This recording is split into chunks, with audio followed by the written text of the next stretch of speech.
November 7, 1849, Chatham County, Georgia. A woman stands on an auction platform in the center of Savannah's public market. Her hands are secured with rope that has already worn the skin of her wrists raw. She is 22 years old, 5 months pregnant, and she is about to be sold for 19 cents. Not $19, but 19 cents. Less than the cost of a pound of coffee. The auctioneer, a man named Cyrus Feldman, holds the bill of sale in his hands, and his voice carries across the crowd with practiced efficiency. But something is wrong with this auction, something that makes even the hardened slave traders in the crowd shift uncomfortably, something that will set in motion a chain of events so disturbing that the city of Savannah will spend the next 80 years trying to erase every record of what happened that day.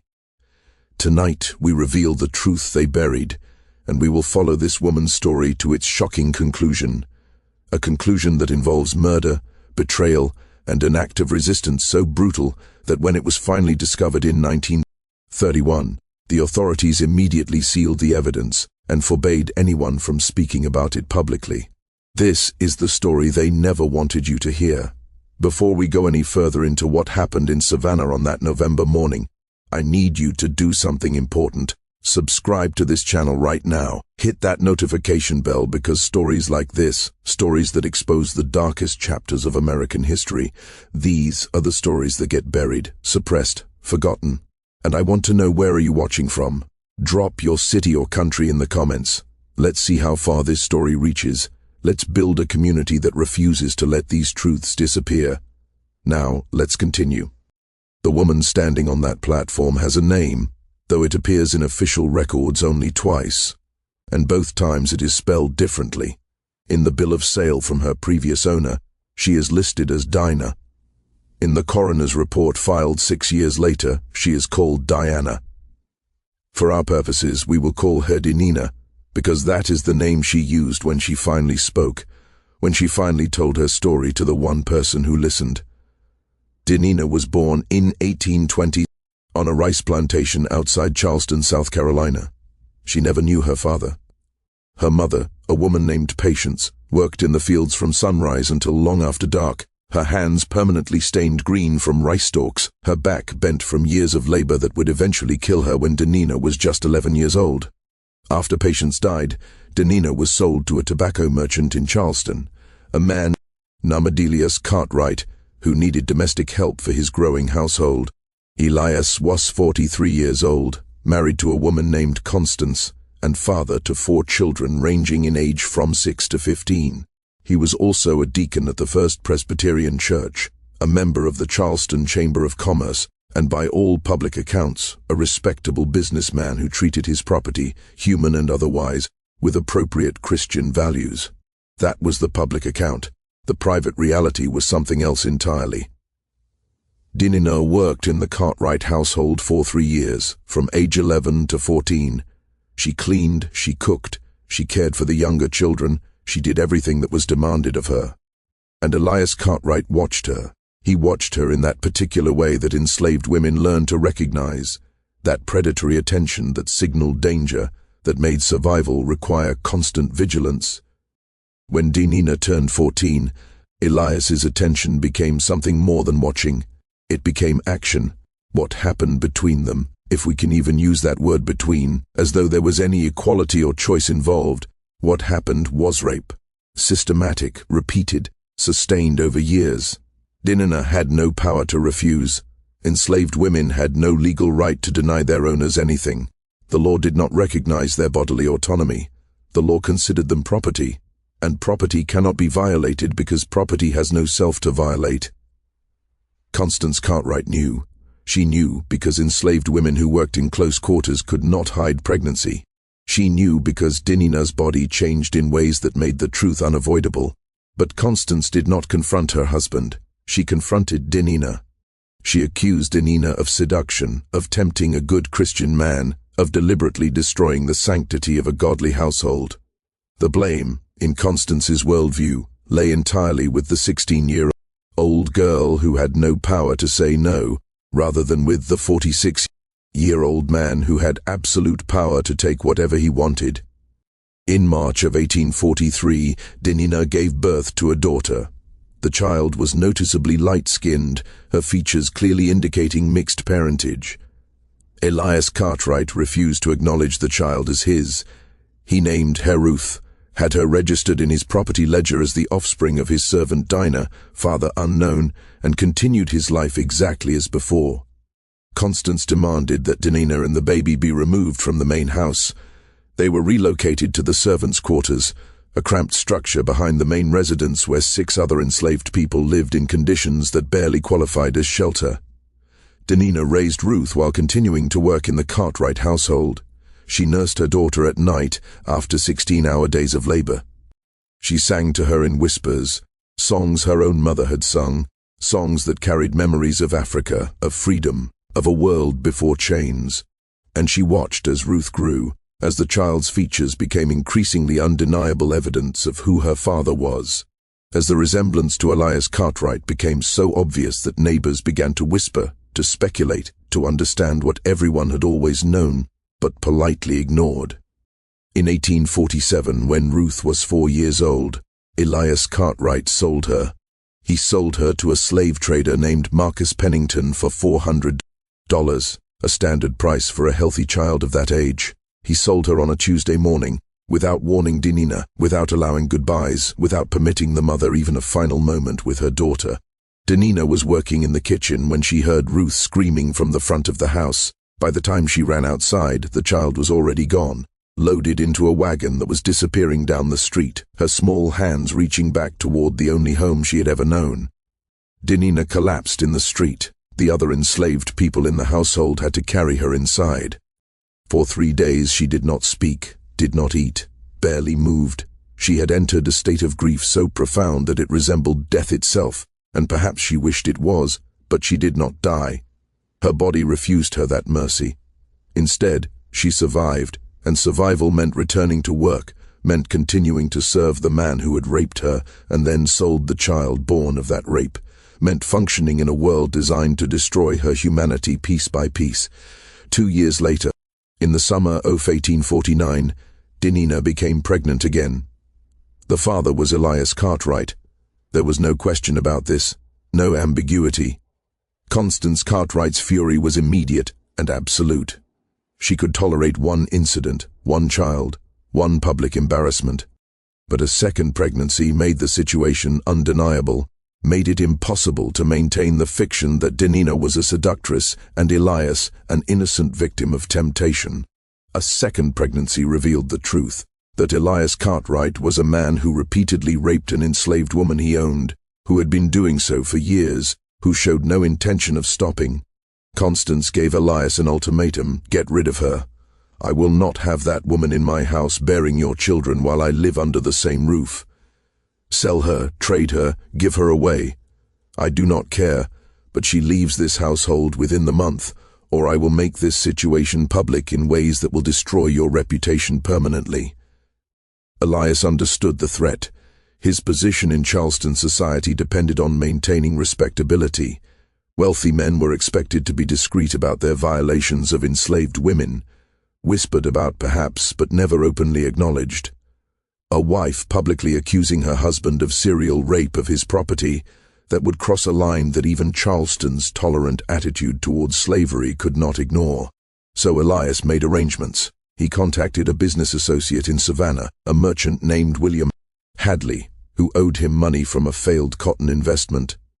Elias proposed a transaction. He would forgive Hadley's debt, approximately $800, in exchange for Hadley purchasing Denina and taking her to Savannah, far enough from Charleston that she would never return, far enough that Constance would never have to see her again, far enough that Elias could pretend she had never existed. Hadley agreed. The transaction was arranged for early November during Savannah's regular public auction, where such sales occurred with administrative efficiency. But Elias added one specific condition to the sale, a condition so cruel that it reveals the depth of his vindictiveness. He set Denina's minimum price at 19 cents. The amount was deliberate, calculated to humiliate. In 1849, the average price for an enslaved woman of childbearing age ranged from $700 to $900. A pregnant woman carrying a child who would eventually become additional property should have been valued even higher. By setting the price at 19 cents, Elias achieved several goals simultaneously. He demonstrated that Dinina had no value to him whatsoever. He ensured that she would be purchased by someone who recognized she was being offered as damaged goods, someone who would treat her accordingly. And most importantly, he guaranteed that Dinina would understand exactly how worthless he considered her, how utterly disposable she was in his eyes. William Hadley traveled to Charleston in early November to finalize the arrangement. He met with Elias in the man's study, reviewed the paperwork, signed the necessary documents. The bill of sale was meticulously prepared, listing Dinina's approximate age, her condition, pregnant, approximately 5 months, and the agreed-upon price, 19 cents. Elias Cartwright signed his name with the same pen he used to sign church documents and business contracts. His signature was neat, legible, totally unremarkable, just another transaction in a life built on transactions. Dinina was informed of the sale the night before she was to leave Charleston. She was given no choice, no opportunity to gather belongings, because she had no belongings, no chance to say goodbye to the people she had lived alongside for years. She was simply property being transferred from one owner to another, and property did not require emotional consideration. The journey from Charleston to Savannah took 2 days by wagon. Hadley hired a driver, a white man named Silas Burke, who specialized in transporting human cargo. Dinina rode in the back of the wagon, her hands bound, a precaution against escape, though where would she run? 5 months pregnant in a region where every white person was empowered to stop and question any black person traveling without papers. They arrived in Savannah on November 6th. The city was larger than Charleston, busier, filled with the sounds of commerce and construction. The port hummed with activity, ships loading and unloading goods from across the world, cotton and rice and tobacco flowing out, manufactured items and luxury goods flowing in, and human beings, thousands of human beings being bought and sold and traded like livestock. William Hadley took Dinina directly to the auction house, a large wooden structure near the waterfront where sales occurred 3 times weekly. The auctioneer, Cyrus Feldman, examined Dinina with the practiced eye of someone who had evaluated thousands of people for sale. He noted her age, her condition, her general health. Then he saw the bill of sale, saw the minimum price of 19 cents, and his expression changed.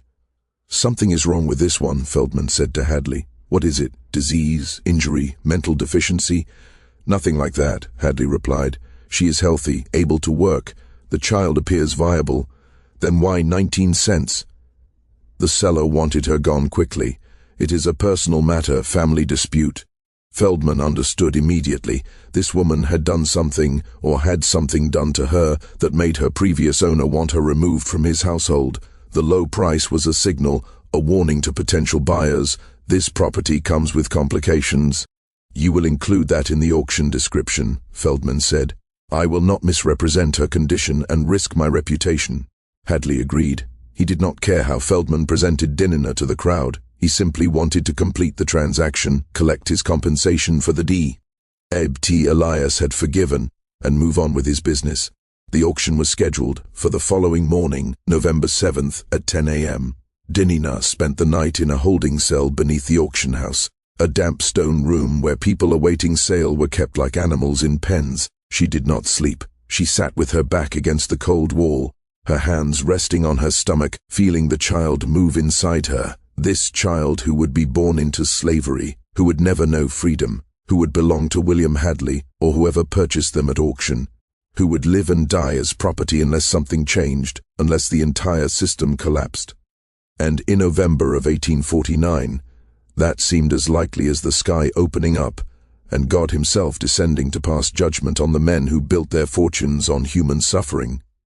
When morning came, Dinina was brought up from the holding cell and positioned near the auction platform. She could see the crowd gathering, perhaps 60 or 70 people, some serious buyers, plantation owners and merchants, others simply spectators who attended auctions as entertainment, who watched human beings sold and found it no more morally troubling than watching cattle sold at market. Cyrus Feldman took his position on the platform at exactly 10 a.m. The November sun was already warm, and the air smelled of salt water and tobacco smoke. Feldman began with furniture, several chairs and a dining table from an estate sale. Then livestock, a pair of horses, some chickens. Then human beings. He sold a young man, approximately 20 years old, for $950. He sold an elderly woman, described as an excellent cook, for $300. Then he called for Denina. She was brought onto the platform by Silas Burke, who positioned her in the center where everyone could see. Feldman read from the bill of sale in a voice that carried across the crowd. Female N. Ahmed Diner, approximately 22 years of age, currently with child, estimated 5 months, experienced in domestic service, able to cook, clean, and perform household tasks, minimum bid 19 cents. The crowd reacted immediately. 19 cents? Someone called out. What is wrong with her? Is she diseased? I am informed she is healthy, Feldman replied.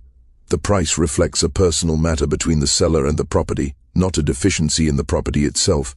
That explanation satisfied no one. In the economy of slavery, price indicated quality. A woman offered for 19 cents must be fundamentally defective, diseased, or dangerous, or mentally unsound.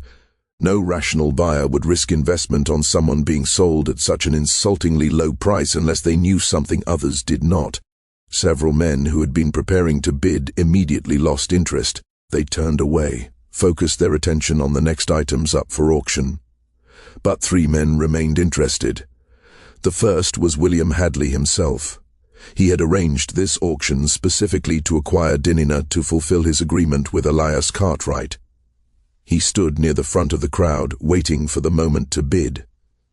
The second man was someone Hadley had never seen before, a tall, thin figure dressed in traveling clothes standing near the back, his face shadowed by a wide-brimmed hat. The third man was local, a Savannah plantation owner named Thornton Graves. Graves owned a mid-sized cotton plantation about 15 miles outside the city, and he was known among enslaved people as one of the cruelest masters in Chatham County. His plantation had the highest mortality rate of any comparable operation, not because of accidents or disease, but because Graves worked people to death deliberately, calculating that it was more profitable to extract maximum labor over a short period than to maintain workers over decades. Graves had been watching Denina since she appeared on the platform, and something about this situation intrigued him. A healthy, pregnant woman being sold for 19 cents. That kind of opportunity did not present itself often. Are you ready to hear what I write next? This is where the story gets even darker, where we discover what Thornton Graves planned to do with Denina, and where we meet the mysterious stranger who will change everything. Cyrus Feldman raised his hand to quiet the murmuring crowd. 19 cents, he called out. Do I have a bid of 19 cents for this property? William Hadley raised his hand immediately. 19 cents. The crowd turned to look at him. Hadley was known in Savannah, a respected merchant with legitimate business interests. His willingness to bid gave Denina a thin veneer of credibility. If Hadley was interested, perhaps she was not as defective as the price suggested. But before Feldman could acknowledge the bid, another voice cut through the crowd. 25 cents. Everyone turned. The speaker was Thornton Graves. He stood with his arms crossed, his expression unreadable. Hadley's jaw tightened. He had not anticipated competition. 50 cents, Hadley countered. Graves smiled, and it was not a pleasant expression. $1. The crowd was riveted now. 2 men bidding against each other for a woman being sold at refuge prices. This was unusual. This suggested something more than a simple transaction was occurring. Hadley hesitated. He had agreed to acquire Denina for Elias Cartwright, but he had not agreed to engage in a bidding war. The debt Elias had forgiven was $800.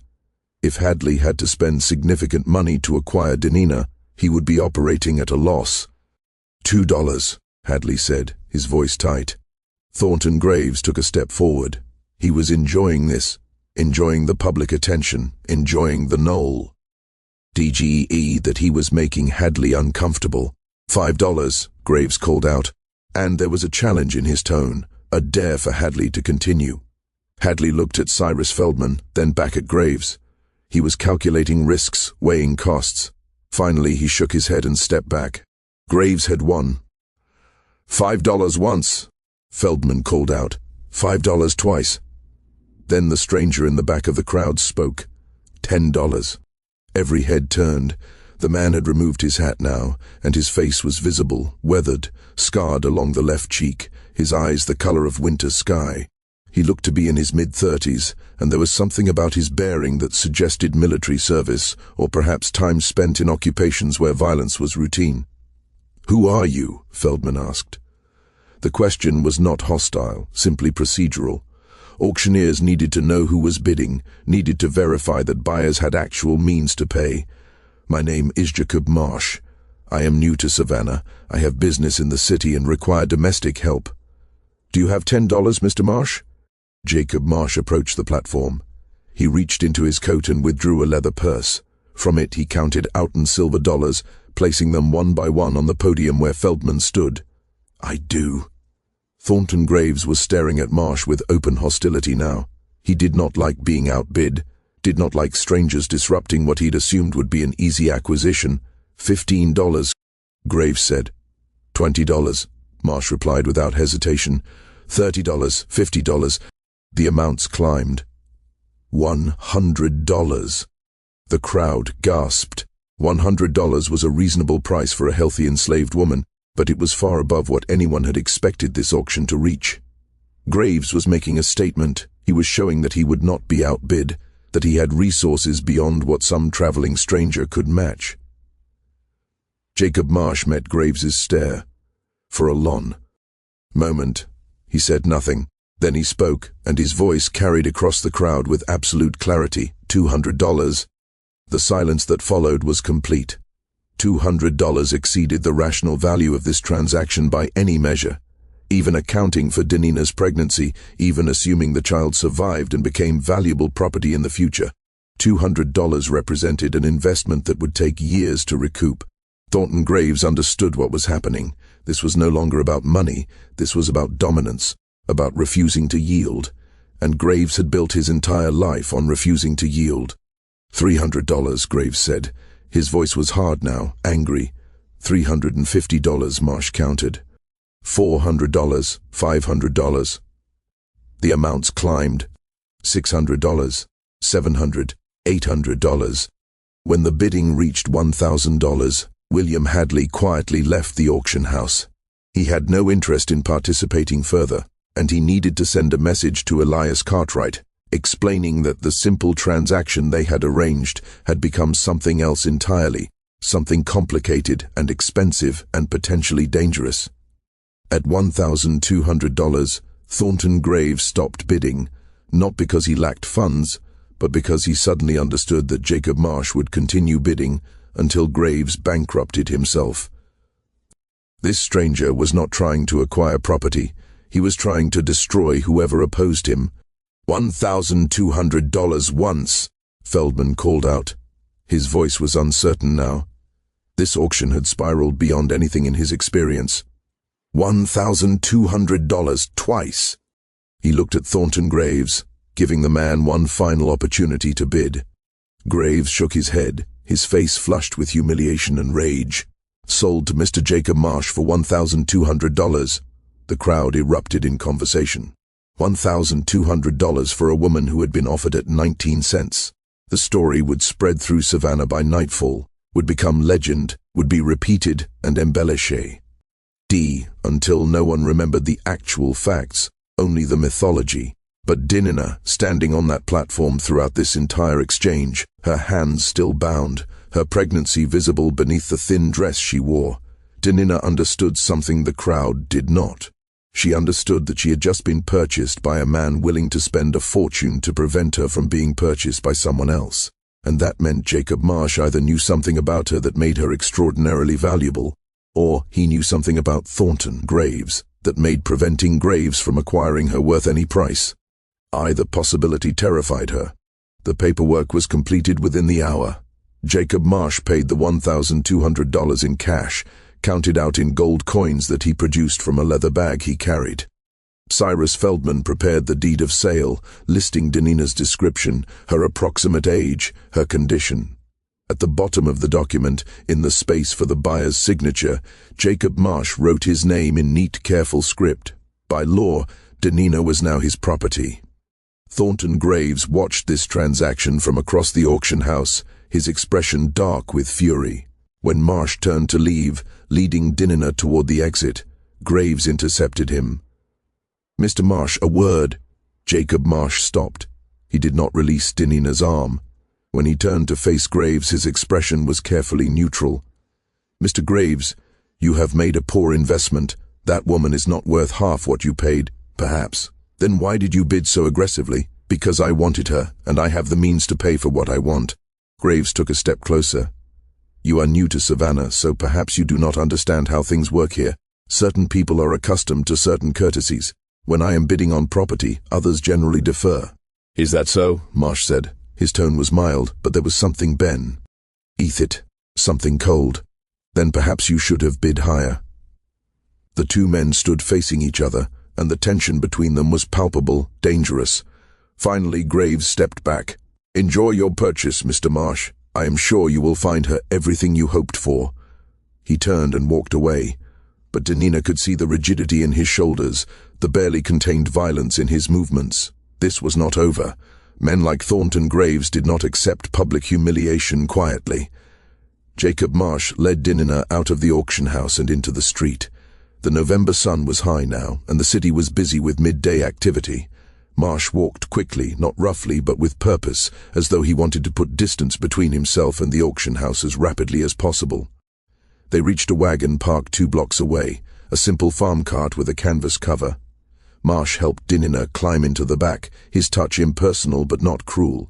Then he climbed onto the driver's bench, took up the reins and urged the horse forward.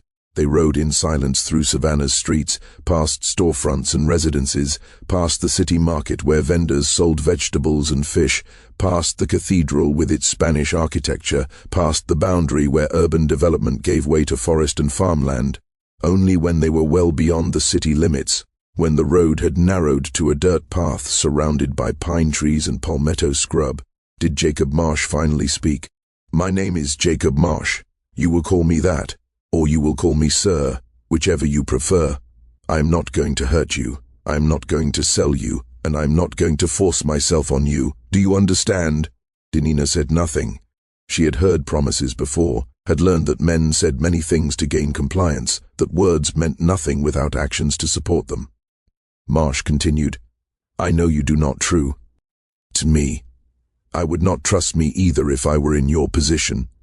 But I need you to listen carefully, because your life and the life of your child depends on what happens over the next few days. Elias Cartwright sent you here to die.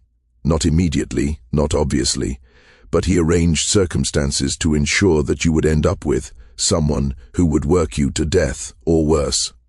The 19-cent minimum price was designed to attract exactly one type of buyer, men like Thornton Graves, men who purchase damaged property because they know they can extract value through cruelty before the property is used up completely."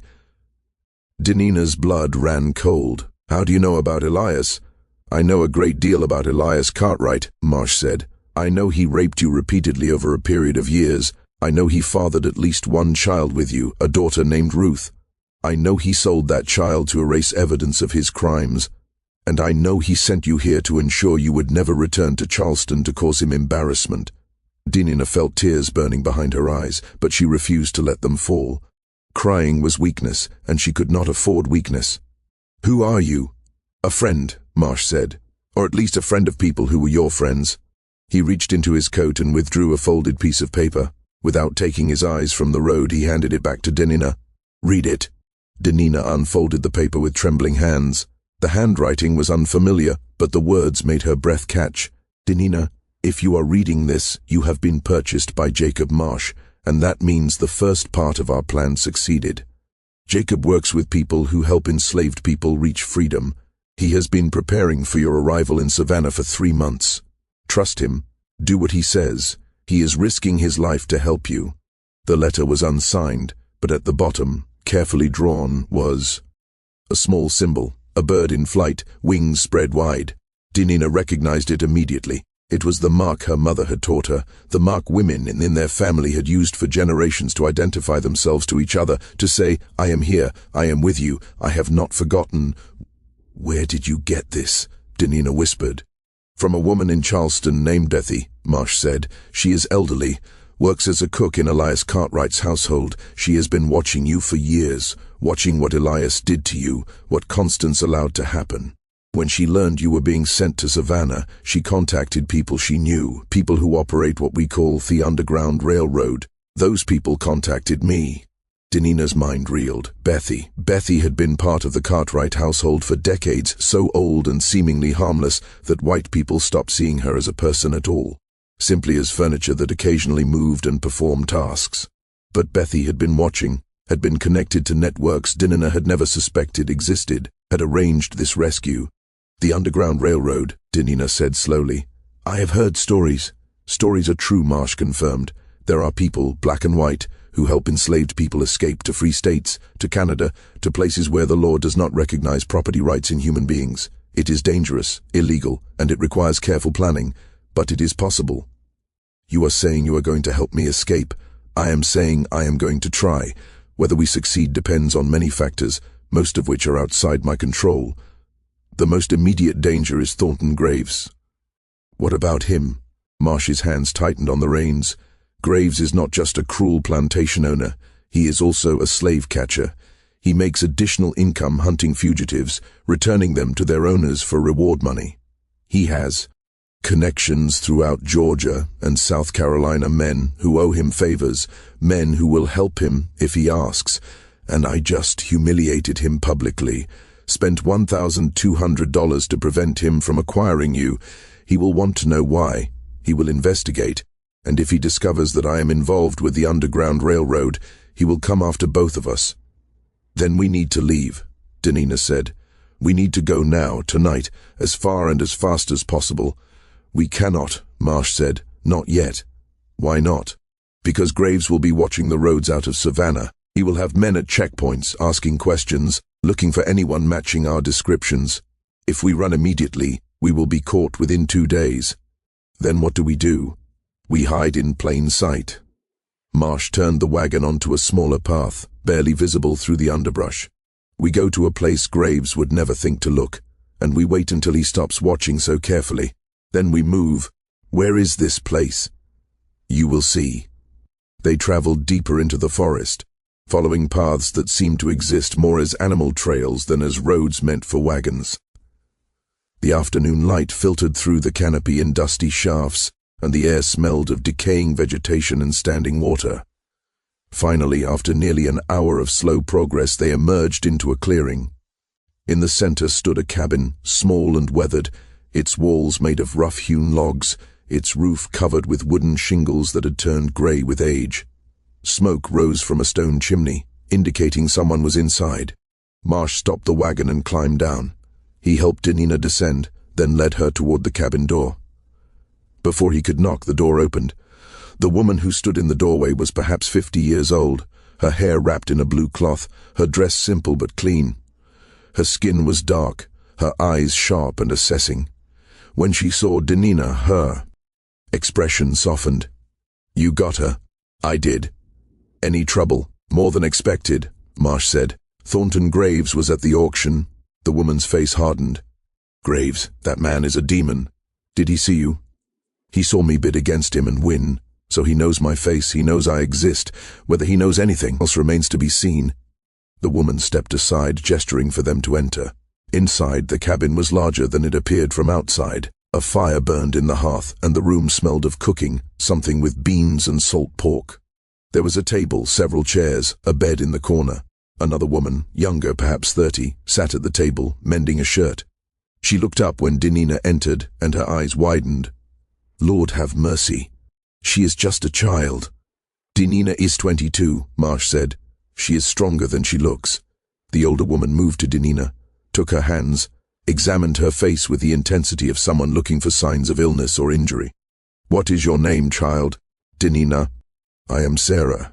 This is my daughter Hannah. You are safe here. No one knows about this cabin except people we trust. You will stay with us until Jacob can arrange the next part of your journey. How long will that be? Denina asked. Days, possibly weeks, Marsh said. It depends on Thornton Graves, on how aggressively he pursues this, on how quickly I can arrange safe passage north. Dinina felt exhaustion wash over her, the accumulated weight of fear and uncertainty, and the sheer physical demands of pregnancy pressing down on her. Sarah seemed to sense this. She guided Dinina to the bed. "You rest now. We will talk later. There is food when you are ready, and you are safe." That word, again safe. Dinina wanted to believe it, wanted to trust that these strangers who claimed to be helping her were genuine. But safety was a luxury enslaved people could not afford to assume. She lay down on the bed, and despite her fear, despite everything, sleep pulled her under within minutes. When she woke, it was dark outside. The fire had been rebuilt, and the cabin was warm. Sarah and Hannah sat at the table, talking in low voices. Jacob Marsh was gone. "Where is he?" Dinina asked, sitting up. "He left an hour ago," Sarah said. "He has arrangements to make in Savannah, people to contact. He will return tomorrow or the day after. In the meantime, you are with us." Dinina stood, moved to the table. Sarah pushed a bowl toward her, beans and cornbread and a piece of salt pork. "Eat. You need strength for what is coming." "What is coming?" Dinina asked. "The truth," Hannah said. Her voice was quiet but firm. "The truth about who you are, why Elias Cartwright really sent you here, and why Jacob Marsh spent $1,200 to save you. Because it was not just about saving you, Dinina. It was about stopping something much worse." Dinina felt cold despite the fire's warmth.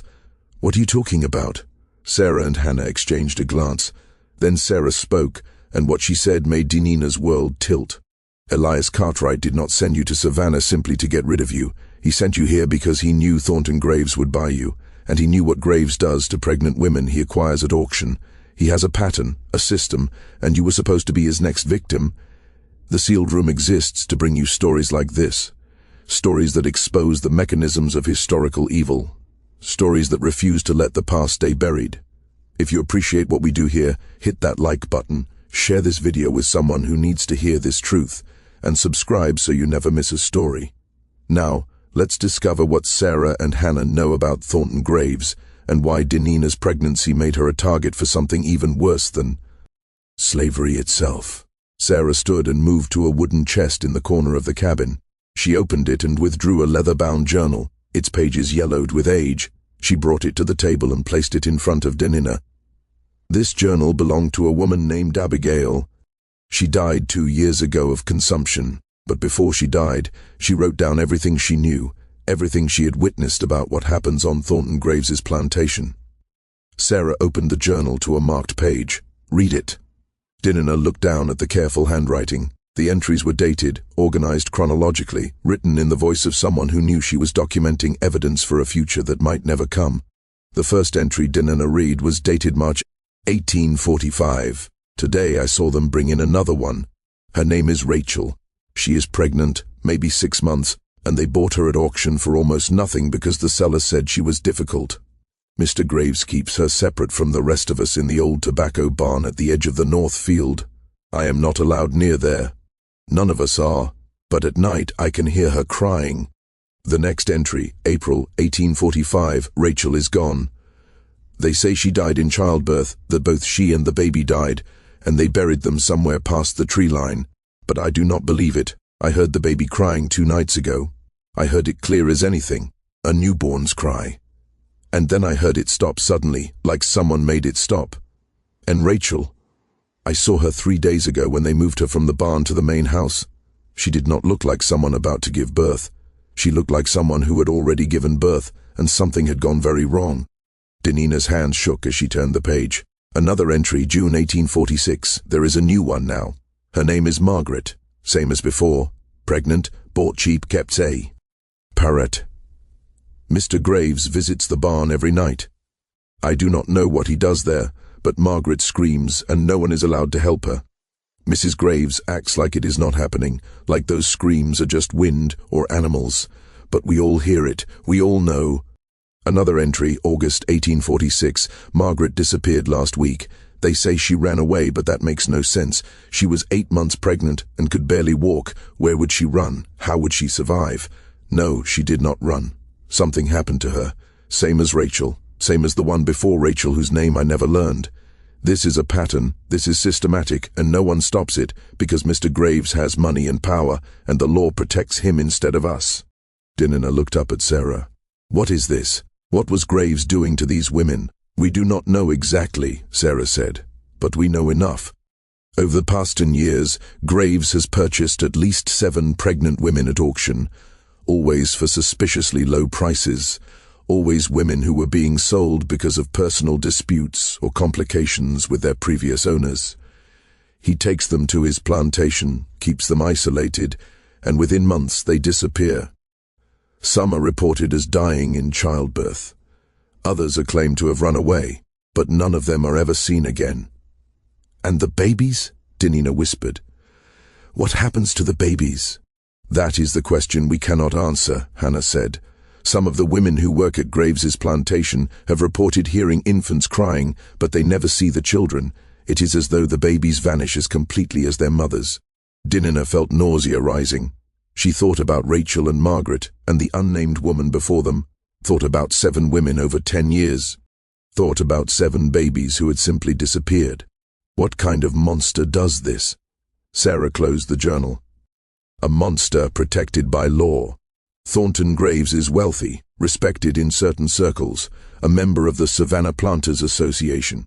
He pays his taxes, attends church, contributes to civic projects, and because he is wealthy and white and male, no one questions him when enslaved women on his property disappear.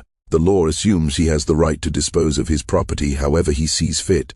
But Jacob stopped him, Dinina said. Jacob prevented Graves from buying me. Yes, and in doing so, he marked both of you as targets. Graves will want to know who Jacob is, why he interfered, what his interest in you could possibly be. And when Graves starts investigating, he will eventually discover that Jacob works with the Underground Railroad. At that point, both your lives will be in immediate danger. Then we need to leave tonight, Dinina said, her voice rising. We need to run before Graves finds us. Sarah shook her head. Running is exactly what Graves expects. He will have men watching the roads, checking passes, questioning anyone who looks suspicious. A white man traveling with a pregnant black woman, that will attract attention immediately. We cannot stay here indefinitely, Hannah added. This cabin is safe for now, but it is not invisible. People know about this place. Not many, but enough. If Graves starts asking questions in the right communities, eventually someone will talk. So what do we do? Dinina asked. We wait for Jacob to return, Sarah said. He is working on something, a plan that will get you north safely, but it requires time and coordination. Until then, you rest, you eat, you take care of yourself and that baby. Because once you start moving, there will be no stopping, no safety, just constant travel until you cross into free territory. And if you are caught, you will be returned to Elias Cartwright, and he will. Ensure you never have another opportunity to escape. If Jacob is caught, he will be tried for theft and conspiracy, and he will hang. Those are the stakes. Dinina absorbed this information, the full weight of what these people were attempting on her behalf. They were risking everything, freedom, safety, their lives, to help someone they barely knew. Why? Dinina asked. Why would you do this? Why would Jacob spend 1,200? Why would you hide me here? Why would any of you risk so much for me? Sarah reached across the table and took Dinina's hand. Because it is right. Because the system that allows men like Elias Cartwright and Thornton Graves to exist is evil. And because if we do not resist, if we do not fight in whatever small ways we can, then we are complicit in that evil. You are not the first person we have helped, and you will not be the last. This cabin has sheltered dozens of fugitives over the years, people escaping, people heading north, people seeking freedom. It is dangerous work, but it is necessary work. Dinina spent 3 days in Sarah's cabin, 3 days of relative peace that felt surreal given everything that had preceded them. She ate meals prepared with care, slept in a real bed, felt the baby move inside her with increasing strength. Sarah and Hannah treated her with a kindness that seemed almost incomprehensible, kindness without expectation of service or submission, kindness offered simply because they believed she deserved it. On the morning of the 4th day, Jacob Marsh returned. He arrived just after dawn, his horse lathered with sweat, his face drawn with exhaustion. He had been riding through the night, and when he entered the cabin, Sarah immediately knew something had changed. What happened? Sarah asked. Graves knows, Marsh said. He sat heavily in one of the chairs, accepted the cup of water Hannah offered him. He knows I am not who I claim to be. He has been asking questions all over Savannah, showing my description to people, offering money for information. How much does he know? Hannah asked. Enough to be dangerous. He knows I paid cash for Denina, which suggests resources beyond what a normal traveler would carry. He knows I left Savannah immediately after the auction, which suggests I did not actually need domestic help for business in the city. And he has discovered that no one named Jacob Marsh has registered at any hotel or boarding house in Savannah, which suggests the name is false. Is it? Denina asked. Is Jacob Marsh your real name? Marsh looked at her for a long moment. Then he shook his head. No, my real name is Jacob Brennan. I am originally from Pennsylvania, and for the past 6 years I have been working with an organization dedicated to helping enslaved people reach freedom. We operate across multiple states using false identities, safe houses, and carefully planned routes to move people north. I came to Savannah specifically because we received information about you, about what Elias Cartwright was planning, about Thornton Graves' pattern of acquiring and murdering pregnant women. How did you receive that information? Denina asked. From Bethy, the woman who worked in Cartwright's household. She has been connected to our network for over a decade. When she learned Elias was sending you to Savannah, when she discovered the auction was arranged specifically to deliver you to Graves, she sent an urgent message through channels we have established. She asked us to intervene, to save you if possible. And you came, Denina said. You spent $1,200. You risked everything for someone you had never met. Brennan's expression was difficult to read. I came because what Graves does, what he has been doing for years, represents evil beyond even tea. The considerable evil of slavery itself. The system allows him to torture and murder women with complete impunity. If we do nothing, he will continue. If we save you, we save not just your life, but potentially the lives of future women he would have targeted. It is not charity, Denina. It is resistance. Sarah moved to the window, looking out at the forest. If Graves knows who you are, if he knows you work with the railroad, then he will be hunting you actively. You cannot travel with Denina. Your presence will make her more visible, more vulnerable. I know, Brennan said. That is why the plan has changed. Changed how? Denina asked, feeling cold fear settle in her stomach. You are not taking me north. I am taking you north, but not directly and not alone. There are people better suited for this than I am, people who know the routes more intimately, who have connections I lack.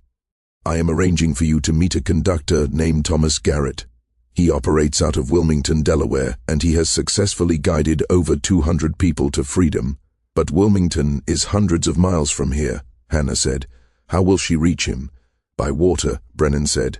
There is a ship leaving Savannah's port in 5 days, a merchant vessel traveling to Philadelphia.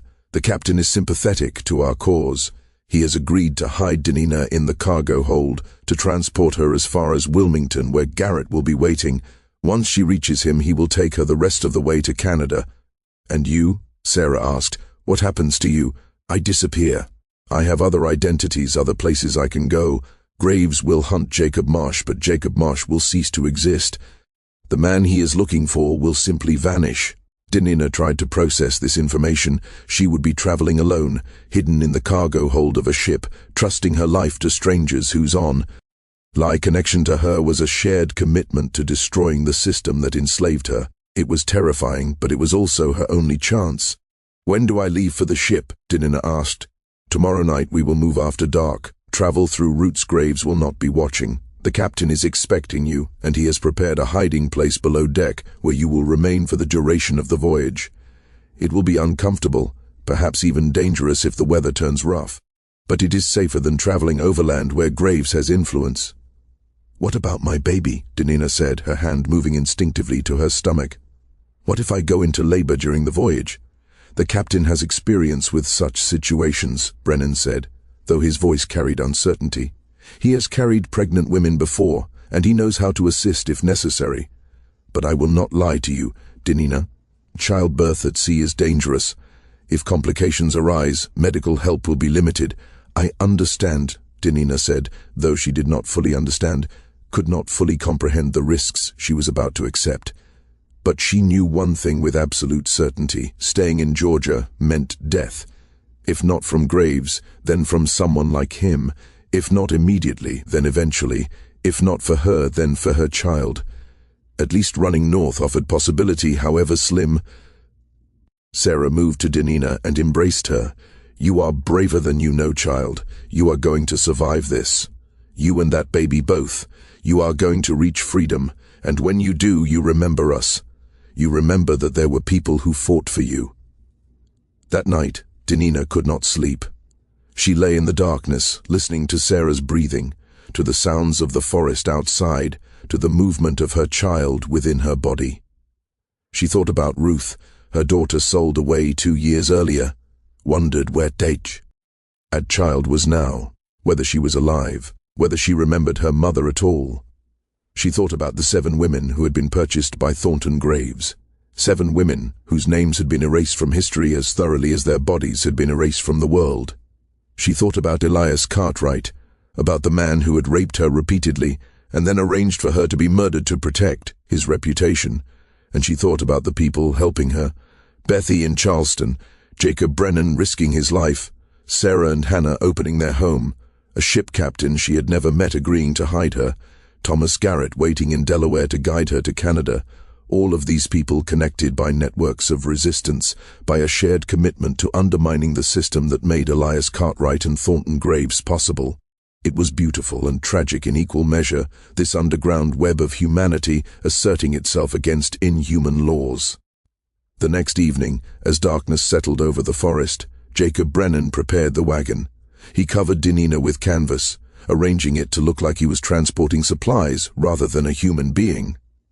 Sarah and Hannah said their goodbyes, their embraces fierce and final, as though they understood this might be the last time they saw Denina alive.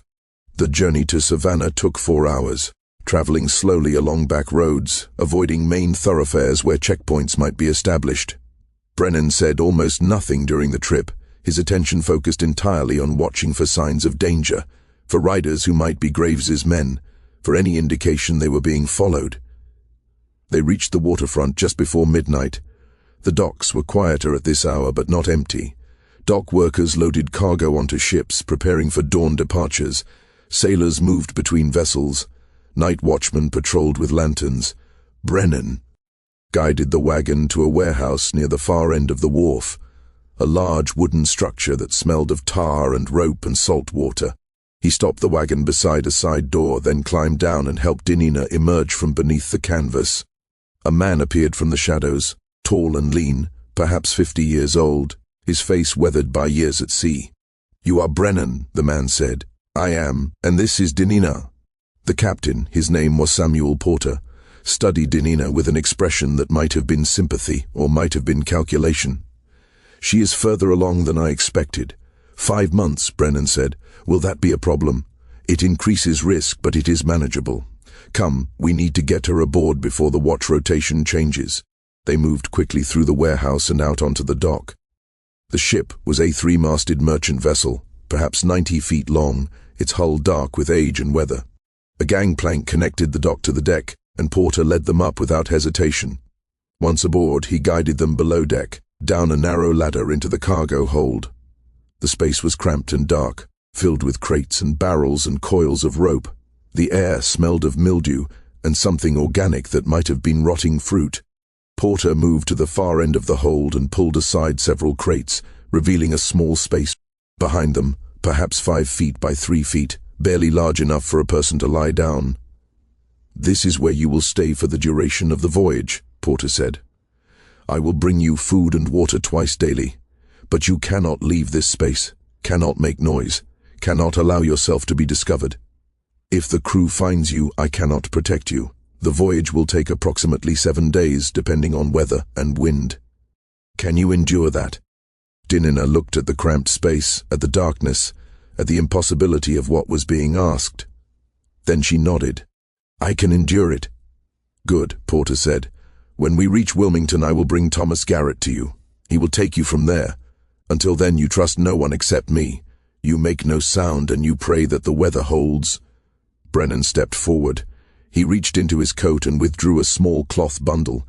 Inside was money, perhaps $50 in various denominations. "This is for you," he said, pressing it into Denina's hands. For when you reach Canada, for starting your new life." "I cannot," Denina whispered. "It is too much."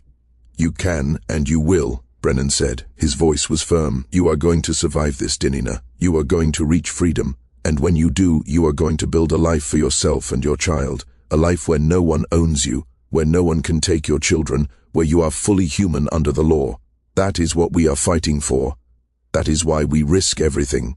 So take the money, take your freedom, and live." Denina felt tears she could no longer hold back streaming down her face. She embraced Brennan, this stranger who had saved her life, this man whose real name she had learned only yesterday, this person who represented everything good that could exist, even in the midst of systematic evil. "Thank you," she whispered. "Thank you for seeing me as human." Brennan held her for a moment, then stepped back. "Now go, hide yourself, and do not emerge until Porter tells you it is safe." Denina climbed into the small space behind the crates. Porter arranged the boxes to conceal her completely, leaving only a small gap for air circulation. The darkness was absolute. She heard Brennan and Porter speaking in low voices, heard footsteps on the ladder as they returned to the deck, heard the sounds of the ship set. Cling around her. Then silence, broken only by the creaking of wood and the distant sound of water against the hull. She was alone now, truly alone, hiding in darkness, trusting her life to people she barely knew, carrying a child who would either be born free or born into slavery, depending on whether this desperate plan succeeded. The ship departed at dawn. Denina felt the motion change, felt the vessel begin to move, felt the gentle rocking that meant they were leaving the dock, leaving Georgia, leaving behind everything she had ever known. For the first 2 days, the voyage was peaceful. Porter brought food and water as promised, stale bread, dried meat, and warm water that tasted of wood. He spoke little, simply handed her the provisions, asked if she was managing, then departed. The space was unbearably cramped, and Denina's body ached from the inability to stretch or move freely. Her pregnancy made everything worse. The constant pressure on her bladder, the frequent but impossible need to shift position. But she endured, because endurance was all she had ever known. Enslaved people learned early that survival meant tolerating the intolerable, that freedom was worth any temporary suffering. On the 3rd day, the weather changed. Denina heard thunder in the distance, felt the ship begin to pitch more violently. The storm hit with full force that afternoon, transforming the gentle rocking into violent heaving. The cargo hold became chaos, crates shifting with each massive wave, barrels rolling, ropes swinging. Denina pressed herself into the corner of her hiding space, her arms wrapped protectively around her stomach, praying the crates concealing her would not shift enough to expose her or crush her. The storm lasted through the night and into the following morning. During those hours, Denina experienced fear beyond anything she had known before. She had survived rape, had survived the sale of her child, had survived being sold herself for 19 cents. But this was different. This was nature itself trying to kill her, water and wind indifferent to human suffering, to human law, to human evil. If the ship sank, she would drown in this hold, trapped behind crates, unable even to attempt survival. Her child would die with her, both of them erased as thoroughly as the 7 women Thornton Graves had murdered. When the storm finally broke, when the motion of the ship returned to something resembling normal, Denina waited for Porter to appear with food and water, but he did not come. The morning passed, then afternoon, then evening. No food, no water, no contact. Denina's throat burned with thirst and her stomach cramped with hunger. She tried to remain calm, tried to tell herself that Porter was simply delayed, that the storm had created problems requiring his attention elsewhere on the ship. But as the 2nd day without provisions began, panic started to set in. Had something happened to Porter? Had he been injured during the storm, or worse, had he been discovered helping her? Had the crew found out about her presence? On the 3rd day without food or water, Denina began to accept that she might die here. She was weak, lightheaded, her lips cracked and bleeding. The baby moved less frequently now, as though it too sensed the approaching end. She thought about praying, but to whom? To a God who had allowed her to be enslaved, to be raped, to be sold like livestock? What God would sanction such a world? Then she heard footsteps on the ladder, heard someone moving through the cargo hold. Please let it be Porter, she thought. Please let it be help and not discovery. The crates in front of her hiding space shifted, and light flooded in, painful after days of darkness. A face appeared, but it was not Porter's. It was a younger man, perhaps 25, with red hair and a sailor's weathered skin. His eyes widened when he saw her. "Sweet Jesus," he whispered, "there is actually someone here." Porter said there might be, but I did not believe him. Denina tried to speak, but her throat was too dry. The sailor, his name was Michael, lifted a canteen to her lips. "Small sips," he said. "You have gone too long without water. You need to drink slowly or you will vomit." Denina drank, and the water was the most beautiful thing she had ever tasted. "Where is Porter?" she managed to ask. "Dead," Michael said. His voice was grim. "He fell during the storm, broke his neck. We buried him at sea yesterday morning. Before he died, he told me about you, told me where you were hidden, told me I needed to keep you alive until we reached Wilmington. So here I am." "You are going to help me?" Denina asked, disbelieving. Michael shrugged. "Porter was a good man. If he thought you were worth saving, that is enough for me. Besides, I have no love for the system that makes people property. My father was Irish, came to America to escape famine, worked himself to death in factories. I know what it means to be disposable to rich men. So yes, I am going to help you. We reach Wilmington tomorrow. Until then, you stay hidden. You stay quiet, and you stay alive. Understand?" Denina nodded. Michael produced food from his coat, hard biscuits and cheese. "Eat slowly," he instructed. "Your stomach needs time to adjust." Then he repositioned the crates, concealing her once more, and departed. The ship reached Wilmington the following afternoon. Denina heard the sounds of docking, of sailors shouting instructions, of cargo being unloaded. She waited in her hiding place, every muscle tense, wondering if Michael would return, wondering if Thomas Garrett would actually be there, wondering if this final stage of the journey would succeed, or if she had come so far only to be captured at the last moment. Hours passed. The sounds of activity diminished. Finally, footsteps approached, and the crates moved aside. Michael's face appeared, and beside him was another man, older, perhaps 60, with kind eyes and a calm demeanor. "You are Denina," the older man said. "I am Thomas Garrett. Jacob Brennan sent word that you would be arriving. I am here to take you the rest of the way north. Can you walk?" Denina tried to stand, but her legs would not support her weight. Days of confinement and dehydration had weakened her beyond what she had realized.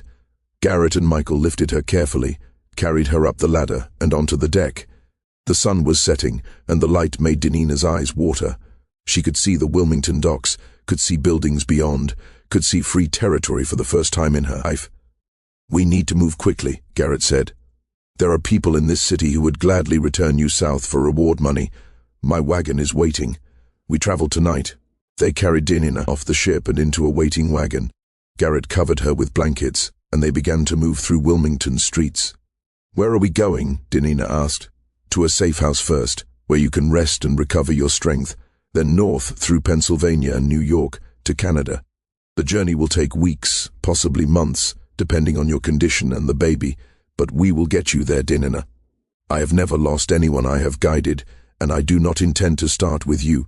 Denina closed her eyes, allowed herself to feel the smallest measure of hope, the first real hope she had experienced in years. She was not free yet, not legally, not safely, but she was closer than she had ever been. And if she died tomorrow, at least she would die knowing she had tried, knowing she had resisted, knowing that people had risked everything to help her, because they believed her life mattered, because they believed the system that enslaved her was evil and worth fighting. That night, in a small house on the outskirts of Wilmington, Denina slept in a real bed for the first time in over a week. She ate warm food prepared by Garrett's wife, a woman named Rachel, who treated her with the same kindness Sarah and Hannah had shown. And for the first time since learning she was pregnant with Elias Cartwright's child, Denina allowed herself to imagine a future where her baby would grow up free, where no one could sell them, where they would be fully human under the law. It was a fragile hope, easily destroyed, but it was hope nonetheless, and hope, Denina was learning, was the most dangerous and necessary thing an enslaved person could possess. Denina's journey from Wilmington to the Canadian border took 7 weeks. 7 weeks of traveling at night through forests and farmland. 7 weeks of hiding in barns and cellars and attics. 7 weeks of trusting strangers, whose only connection to her was a shared belief that slavery was an abomination that required resistance. Thomas Garrett guided her through Pennsylvania, passing her from one conductor to another, each person in the chain knowing only what they needed to know, enough to help, but not enough to endanger the entire network if they were caught. In a farmhouse outside Philadelphia, Dinina met a Quaker family named Coleman, who gave her new clothes, sturdy boots, a warm coat for the journey ahead. In Rochester, New York, she stayed 3 days with Frederick Douglass himself, the famous abolitionist who had escaped slavery years earlier and now dedicated his life to helping others achieve the same freedom. Douglass spoke to her about the importance of telling her story once she reached safety, of documenting what had been done to her, of bearing witness so that future generations would understand the reality of slavery beyond the sanitized versions slaveholders preferred to present. "Your survival is an act of resistance," Douglass told her. "Every day you live free is a defeat for Elias Cartwright, for Thornton Graves, for every person who profited from your bondage. Do not waste that victory by remaining silent." By the time Dinina reached the Canadian border in late January of 1850, she was 8 months pregnant, exhausted beyond measure, but alive. She crossed into Ontario on a night so cold the ground was frozen solid, her breath visible in the frigid air. The moment she stepped onto Canadian soil, she fell to her knees, not from weakness, though she was weak, but from the overwhelming realization that she had actually done it. She had escaped. She was free. Not just spiritually or morally free, but legally free, under the protection of a government that did not recognize property rights in human beings. Thomas Garrett knelt beside her. "You made it, Dinina. You are safe now. No one can take you back. No one can claim ownership of you or your child. You are free." Dinina wept, great racking sobs that came from somewhere deep inside her, from the place where she had buried years of grief and rage and fear. She wept for herself, for Ruth, for her mother Patience, for the 7 women Thornton Graves had murdered, for every person still enslaved in the South, for the sheer cruelty of a world that required such desperate measures simply to be recognized as human.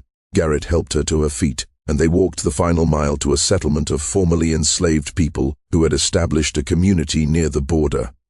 The settlement was called Dawn, and it consisted of approximately 200 people who had escaped slavery and were now building lives as farmers, craftspeople, teachers. They welcomed Dinina with open arms, with food and shelter, and the kind of safety she had never known. 3 weeks later, on February 19, 1850, Dinina gave birth to a son. The labor was difficult, lasting nearly 18 hours, but a midwife named Clara, herself a former enslaved person from Virginia, guided Dinina through it with patience and skill. When the baby finally emerged, screaming his fury at the world, Dinina held him and felt something shift inside her. Something that might have been joy, or might have been terror at the responsibility of raising a free child in a world that still wanted to enslave him. "What will you name him?" Clara asked. Dinina looked down at her son's face, at his tiny fists waving, at the undeniable evidence that Elias Cartwright was his father written in his features.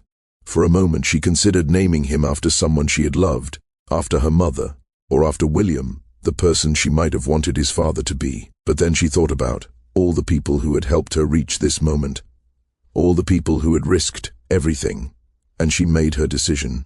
"His name is Jacob," she said. "After Jacob Brennan, the man who saved my life." Clara smiled. "Jacob is a good name, a strong name. That boy is going to grow up free, Dinina. He is going to have opportunities you never had. He is going to live in a world where no one owns him. Make sure he knows how many people fought to give him that chance." "I will," Dinina promised. "I will tell him everything." Dinina lived in Dawn for 3 years, working as a seamstress and helping other newly arrived fugitives adjust to freedom. She learned to read more fluently with help from a teacher in the settlement, and she began writing down her story, documenting what Elias Cartwright had done to her, what Thornton Graves had planned to do, how the Underground Railroad had saved her life. In 1853, she married a man named Samuel Richards, a blacksmith who had escaped from Maryland 5 years earlier. Samuel was kind and patient, and he understood that Dinina's past was not something that could be forgotten or erased, but something that needed to be honored and remembered. They had 2 more children together, both daughters, and they raised all 3 children Understanding that their freedom had been purchased with the courage and sacrifice of people who believed justice mattered more than law. But Denina never forgot about Ruth, her first daughter, the child Elias Cartwright had sold in 1847. She spent years trying to locate her, writing letters to abolitionists in the South, asking if anyone had information about a girl sold in Charleston, a girl who would be approximately 10 years old by 1850. A girl with light skin and a name that might or might not still be Ruth. The search consumed her, became an obsession that Samuel gently tried to temper, but ultimately supported, because he understood that no mother could be whole while her child remained lost. In 1856, Denina received a letter from a Quaker missionary in South Carolina. The letter contained information about a girl matching Ruth's description who had been working on a plantation outside Charleston. The missionary had managed to make contact with the girl, had confirmed her original name was Ruth, had learned that she remembered her mother despite being only 4 years old when they were separated. The missionary wrote that Ruth was alive, was relatively healthy, but was still enslaved. Denina made a decision that terrified Samuel and everyone who knew her. She decided to go back, not permanently, but to attempt a rescue, to use the same underground railroad network that had saved her to now save her daughter. It was extraordinarily dangerous, returning to the South as a formerly enslaved person. Any white person who recognized her could claim ownership, could drag her before a magistrate, and present evidence that she was fugitive property. But Denina did not care about the danger. Ruth was her daughter, and she had already lost too many years. In the summer of 1856, Denina traveled south with 2 experienced conductors, men who had guided dozens of people to freedom, and who understood the routes, the safe houses, the strategies for moving through hostile territory without detection. They reached South Carolina in August, made contact with the missionary, and learned that Ruth was now working on a small farm owned by a widow named Margaret Foster. The rescue was planned for a moonless night in early September. Denina and the conductors approached the farm after midnight, found Ruth sleeping in a small cabin with 3 other enslaved women, and woke her gently. Ruth, now 13 years old, stared at Denina with wide eyes. "Do I know you?" Ruth whispered. "I am your mother," Denina said, her voice breaking. "I came back for you. I promised myself I would never stop looking, and I kept that promise. Now we are going to leave here. We are going to go north, and we are going to be free together." Ruth began to cry, and so did Denina, and the 2 conductors had to remind them that time was critical, that they needed to move immediately before anyone discovered they were gone. They made it back to Canada by late October, traveling the same routes Denina had used 6 years earlier, relying on the same network of brave people who sheltered fugitives. When they finally crossed the border and reached dawn, when Denina was able to introduce Ruth to Jacob and Samuel and her daughters, when she was able to tell Ruth that she was safe now, that no one would ever take her again, Denina felt something she had not felt since before Elias Cartwright first raped her. She felt complete. The years that followed were not easy.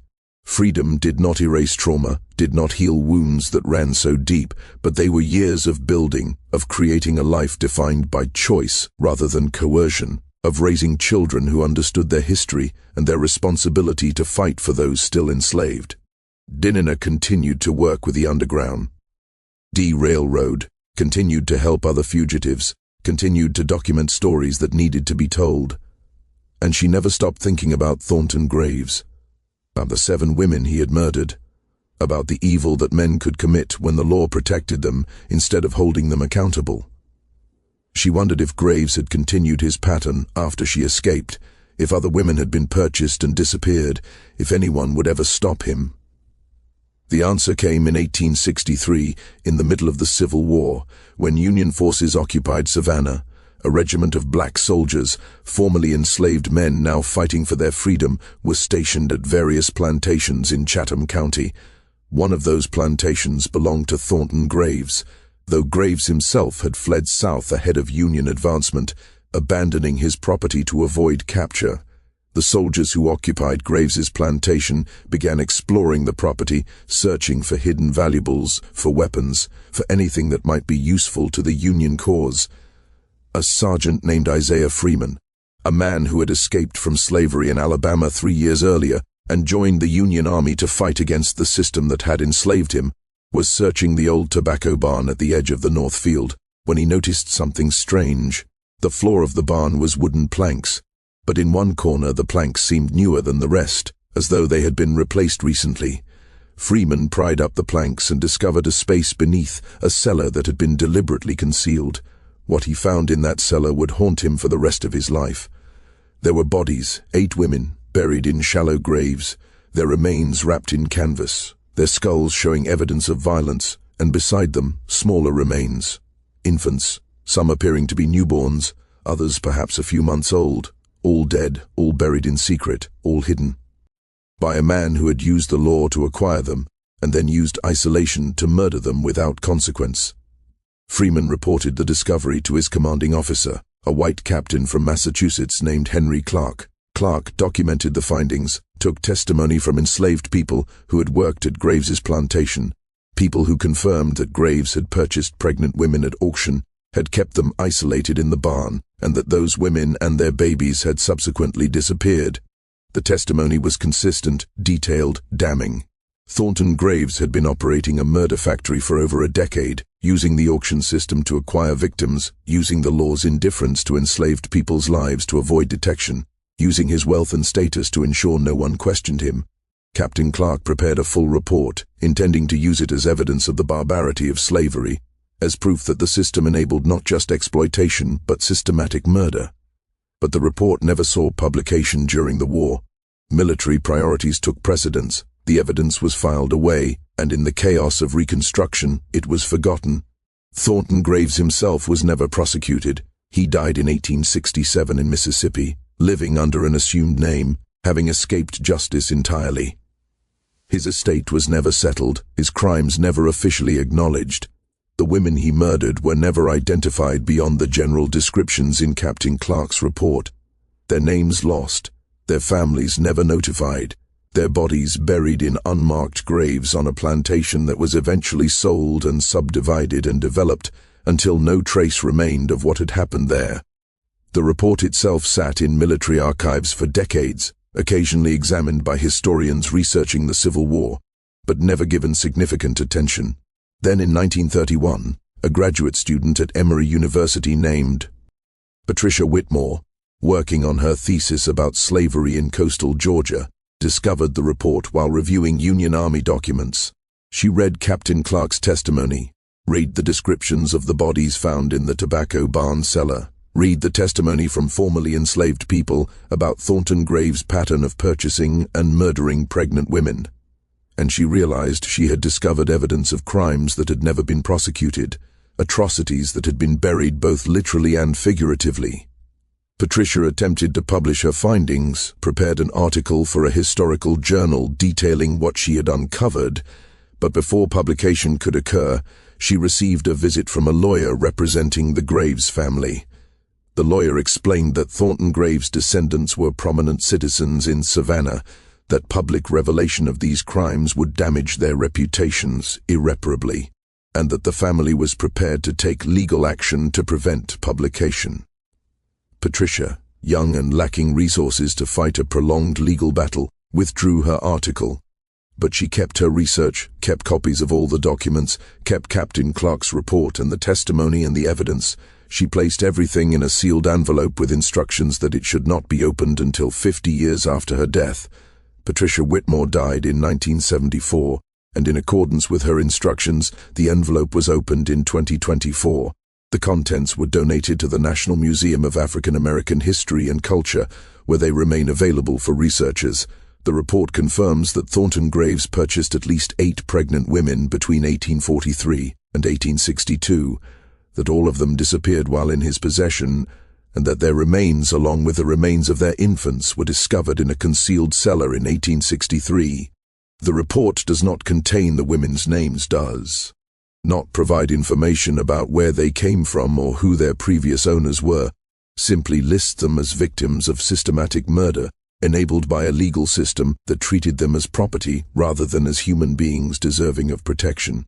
Dinina lived until 1891, reaching the age of 64. Which was remarkably long given the hardship she had endured. She died in Dawn, surrounded by her children and grandchildren, by people who loved her and valued her.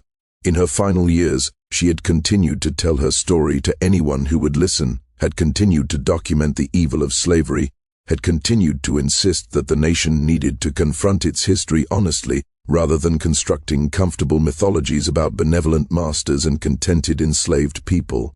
Among her papers discovered after her death was a journal she had kept for over 40 years. The journal contained detailed accounts of everything that had happened to her, from her childhood on the rice plantation, to the years in Elias Cartwright's household, to the auction in Savannah where she was sold for 19 cents, to her escape via the Underground Railroad, to her return to rescue Ruth. On the final page of the journal, written just weeks before her death, Denina had included a message to future readers. She wrote, "I was sold for 19 cents because the man who owned me wanted me to understand that I was worthless in his eyes, but I was never worthless. No human being is worthless, no matter what the law says, no matter how they are treated. I survived because people who understood this truth were willing to risk everything to help me. Jacob Brennan, Sarah and Hannah, Captain Porter, Michael the Sailor, Thomas Garrett, Frederick Douglass, and dozens of others whose names I never learned, but whose courage saved my life. I tell this story not because I am special, but because I am not. There were millions, like me, millions who suffered, millions who resisted, millions who died trying to be free. Their names are lost, but their lives mattered. Their struggles mattered. Remember them, honor them, and never allow anyone to tell you that slavery was anything other than what it was, the greatest crime this nation ever committed. A crime enabled by law, sanctioned by churches, defended by politicians, and profitable for those who benefited from it. What happened to the other people in Denina's story provides its own form of closure, incomplete and imperfect, but real. Jacob Brennan continued working with the Underground Railroad until the Civil War began, at which point he joined the Union Army and served as an intelligence officer, using his experience with covert operations to gather information behind Confederate lines. He survived the war and lived until 1879, dying in Pennsylvania at age 62. Sarah and Hannah, the women who sheltered Denina in their cabin outside Savannah, continued operating their safe house until 1861, when the increasing danger of Union naval blockades and Confederate paranoia made their work impossible. Both survived the war and relocated to Pennsylvania, where they continued helping formerly enslaved people adjust to freedom. Elias Cartwright died in 1865, shortly after the Confederate surrender. His Charleston home was burned during the Union occupation, his property confiscated, his fortune destroyed. He died bankrupt and alone in a boarding house, and his obituary made no mention of the crimes he had committed, simply described him as a respected businessman fallen on hard times. His wife Constance survived him by 20 years, living in reduced circumstances, but never publicly acknowledging her complicity in his abuse of Denina. William Hadley, the man who had arranged Denina's auction in Savannah, lost everything during the war and disappeared far. Historical records entirely after 1863. Cyrus Feldman, the auctioneer, continued conducting sales until slavery was abolished, then briefly attempted to transition to selling only goods rather than people before dying in 1867, likely from yellow fever. The most surprising epilogue belongs to Thornton Graves's Plantation. After the discovery of the bodies in 1863, after the property was abandoned and eventually sold, the land went through multiple owners before being purchased in 1921 by a black farming cooperative, formerly enslaved people and their descendants, who pooled resources to acquire property in Chatham County. They farmed the land for decades, unaware of its history, unaware of what had been buried there. In 1968, members of the cooperative, while plowing a field near where the old tobacco barn had stood, discovered bones, adult human bones and small infant bones, remains that had been missed during the 1863 excavation. The discovery was reported to authorities, who conducted a brief investigation before determining the remains were too old to warrant criminal proceedings. The bones were reburied in a cemetery in Savannah, in a section reserved for unknown individuals, with a simple marker that read, "Victims of Slavery, died 1843 to 1862, may they rest in peace." It is not enough, not remotely sufficient to honor the lives that were stolen, the suffering that was inflicted, the evil that was permitted by legal and social systems designed to protect wealth and power rather than vulnerable people. But it is something, a small acknowledgement that these women existed, that they mattered, that their deaths were not natural or inevitable, but were murders committed with impunity. Denina's story and the stories of the women Thornton Graves murdered represent just a fragment of the larger atrocity that was American slavery. 4 million people were enslaved in 1860. 4 million human beings legally defined as property, subject to being bought, sold, raped, worked to death, separated from families, murdered without consequence. Each of those 4 million people had a story as complex and tragic and important as Denina's, most of which will never be known because enslaved people were not considered worthy of documentation, their lives recorded only in property ledgers and auction receipts, their humanity deliberately erased by people who profited from that erasure. But some stories survive, preserved by people like Denina, who insisted on documenting their experiences, preserved by abolitionists who recognized the importance of bearing witness, preserved by historians who refuse to accept sanitized versions of the past, preserved by descendants who understand that remembering is itself an act of resistance against those who would prefer we forget.